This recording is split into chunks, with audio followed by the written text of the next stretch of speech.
Hi friends, welcome to our channel DP learn and grow. ఈరోజు మనం చూసుకున్నట్లయితే ఎక్కడైనా సరే ఒకే న్యూస్ అనేది చక్కర్లు కొడుతుంది. అదేంటంటే వెనిజులా ప్రెసిడెంట్ని అరెస్ట్ చేయడం.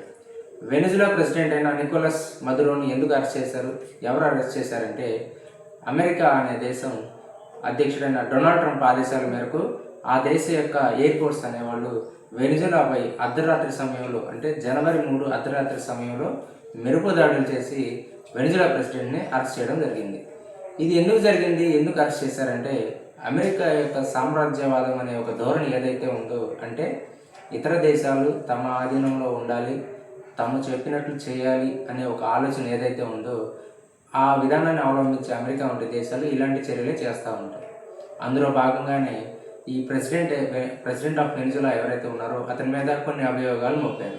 ఆ అభియోగాలు ఏంటంటే ఇతను నార్కో టెర్రరిజంని ప్రేరేపిస్తున్నాడని, అంతేకాకుండా కుకైన్ వంటి మాదక ద్రవ్యాలు అనేవి అమెరికాలో దిగుమతి చెందడానికి అంటే అమెరికా దిగుమతి చేసుకోవడానికి ఇతను కుట్రలు పన్నుతున్నాడని, వాడి దేశ భద్రతకు ముప్పు వాటిల్లే అవకాశాలు ఉన్నాయని ఒక అభియోగంతో ఫెడరల్ కోర్టు ఇచ్చిన ఆదేశాల మేరకు ట్రంప్ గారి సూచనల మేరకు వాడి యొక్క బృందం అనేది సైనిక బృందం అర్ధరాత్రి సమయంలో వెనిజులాపై ఎయిర్ స్ట్రైక్ చేసి వెనిజులా అధ్యక్షుడైన నికోలస్ని అదుపులోకి తీసుకున్నారు.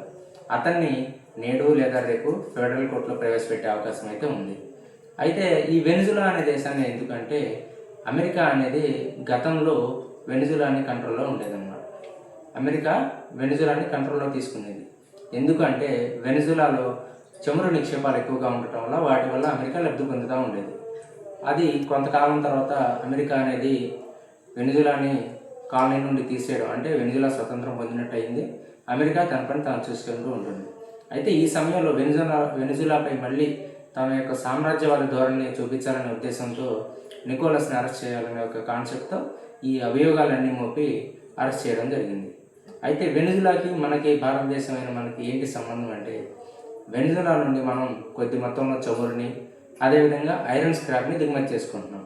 అంతేకాకుండా వెనిజులా గురించి ఇంకో 2 ఇంట్రెస్టింగ్ విషయాలు ఏంటంటే చమురు నిక్షేపాలు ఉన్నా కూడా వెనిజులా అనేది పేద దేశంగా పరిగణించబడుతుంది. ఎందుకు అంటే వెనిజులాలో 70% మంది అంటే 70% మంది ప్రజలు ఇంకా పేదవారిగానే జీవిస్తున్నారు. అంతేకాకుండా వెనిజులాలో ఉన్న ఇంకా ఒక మెయిన్ పాయింట్ ఏంటంటే ప్రపంచంలోనే అతిపెద్ద జలపాతమైన ఏంజల్ జలపాతం అనేది వెనిజులా దేశంలో ఉంది.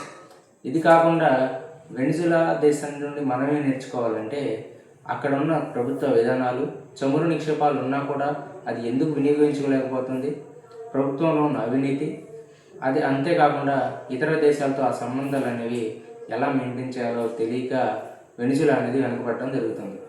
మన దేశం ఏం నేర్చుకోవాలంటే అమెరికా లాంటి దేశాలు తమ సామ్రాజ్యవాద ధోరణికి మనం బలి కాకుండా ఉండాలంటే మన దేశం స్వతంత్రంగా మన నిర్ణయాలు తీసుకొని ఇతర దేశాలపై ఆధారపడకుండా మన నాయకులు అనేవాళ్ళు మన దేశ ప్రజల శ్రేయస్సు కోరుకొని జాగ్రత్తగా ఉండాలని చెప్పేసి ఈ వీడియో ద్వారా మీ అందరికీ తెలియజేస్తున్నాను. అంతేకాకుండా లాస్ట్లో 2 విషయాలు చెప్పదలుచుకున్నాను.